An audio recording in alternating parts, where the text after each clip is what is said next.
polisi, mungkin tes PNS dan lain sebagainya. Bahkan juga mungkin perlakuan buruk yang kita rasakan dari orang lain. Bentuk pergumulannya begitu banyak. Ada juga dalam bentuk bencana alam, bahkan juga yang bencana yang bisa membinasakan kita. Nah, Bapak Mama yang terkasih dalam Tuhan Yesus Kristus, tak ada orang yang hidup selalu lancar. Artinya kita punya hidup ini tidak selamanya dikatakan bahwa dia akan mengalami bahagia, dia mengalami yang namanya sukacita terus. Kadang-kala jalan yang kita tempuh itu pasti ada kabut, ada mendung, ada hujan. Sayangnya ketika masalah datang menerpa dalam kehidupan kita dan masalah itu begitu menghimpit hidup kita, kita ini kerap kali begitu menjadi orang putus asa. Kita putus asa, kita menganggap diri kita ini sebagai orang-orang yang paling sial. Dan kalau kita lihat orang lain hidup jauh lebih bahagia, kita akan bilang begini, aduh Tuhan, bersyukur dia bisa bahagia dengan suami, dengan anak-anak. Kita akan merasa bahwa seolah-olah kita hidup ini paling sial di dunia.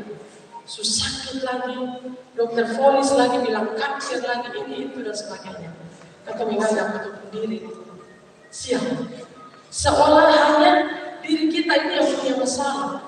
Kita anggap bahwa orang lain yang hidup lebih enak, hidup lebih bahagia, bersuka cita daripada diri kita. Padahal kita sudah tahu, karena kita sudah ada di dalam kehidupan. Coba kalau kita masuk, pasti kita akan lihat bahwa ternyata mereka juga punya pergumulan dalam kehidupan. Padahal kita selama ini kita lihat ketemu persoalan begitu banyak, dan kita menganggap bahwa betapa sialnya saya ada dalam kehidupan ini. Sampai-sampai bisa-bisa kita ambil jalan pintas, kita bisa saja bunuh diri, atau kita mengakhiri hidup karena kita sudah sanggup dengan beban hidup yang begitu banyak dalam kehidupan kita. Dan Bapak Mama, kalau kita melihat bahwa kita lupa bahwa yang penting dalam hidup kita ini bukanlah tidak adanya masalah.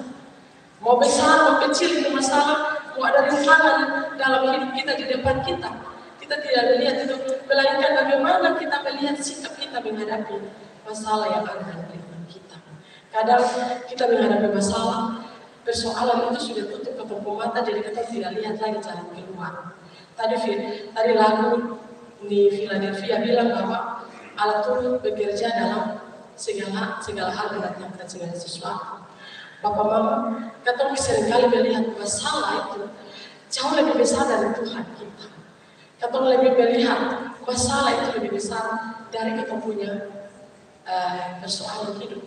Padahal sebenarnya Tuhan itu jauh lebih besar dari setiap persoalan kita. Bapak Mama, jemaat kasih Tuhan, firman Tuhan ini bercerita tentang bagaimana pengalaman yang sangat dramatis Paulus dalam pelayaran menuju Roma. Di tengah pelayaran itu Bapak Mama, badai yang disebut angin timur laut menghantam kapalnya. Kalau kita bilang badai angin timur ini, dia lebih berbahaya dari angin barat. Karena saya pernah dengar dari nakoda bilang kalau angin barat itu dia tidak terlalu, tetapi kalau angin timur dia akan menenggelamkan kapal. Bapak Mama, angin timur menghantam kapalnya, dan peristiwa ini tentu saja sangat menakutkan bagi 276 orang yang ada di dalam kapal itu bersama-sama dengan Paulus.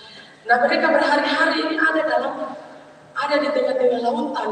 Mereka ada dalam keadaan terombang-ambing dengan hebatnya, dan mereka seolah tidak berdaya. Mereka melawan alam, harus melawan alam yang begitu ganas. Nah, sebelum kita masuk dan melanjutkan firman Tuhan ini, saya cerita sedikit bahwa dalam pandangan orang Yahudi, kalau saat danau itu sementara dia bergelora atau ada gelombang yang dahsyat, di situ itu berdiam roh jahat. Danau itu berdiam roh jahat. Danau itu juga merupakan tempat di mana pertemuan roh jahat di situ. Jadi kalau ada badai yang begitu ganas dan gelombang laut yang menggelora, itu merupakan demonstrasi dari roh jahat itu. Jadi roh jahat itu sementara memperlihatkan roh punya kekuasaan juga. untuk membina